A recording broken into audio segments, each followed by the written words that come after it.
আমি যে মানুষটাকে নিজের সব বলেছি, সেই আজ সবচেয়ে বেশি দূরে। যাকে সব সময় পাশে চেয়েছি, সবার আগে তাকেই হারিয়েছি। আমি যে সম্পর্কটাকে সবচেয়ে বেশি গুরুত্ব দিয়েছি, সেখান থেকেই সবচেয়ে বেশি কষ্ট পেয়েছি। আমার ভালোবাসা ছিল নিঃস্বার্থ, কিন্তু প্রতিদানে পেয়েছি উপেক্ষা। সময় দিয়েছি, মন দিয়েছি, স্বপ্ন বুনেছি, অথচ যার জন্য সব, সেই একদিন বলে দিল, তুই খুব বেশি সিরিয়াস হয়ে যাচ্ছিস। যার জন্য রাত জেগে অপেক্ষা করছি, সেই একদিন বলল, তুই তো খুব ইমোশনাল। অবহেলা তখনই আসে যখন তুমি নিজেকে কারো কাছে সস্তা করে ফেলো, অতিরিক্ত ভালোবেসে।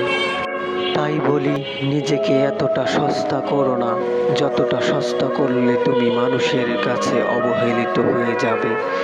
এরকম ভিডিও পেতে আমার চ্যানেলটা সাবস্ক্রাইব করে পাশেই থাকো।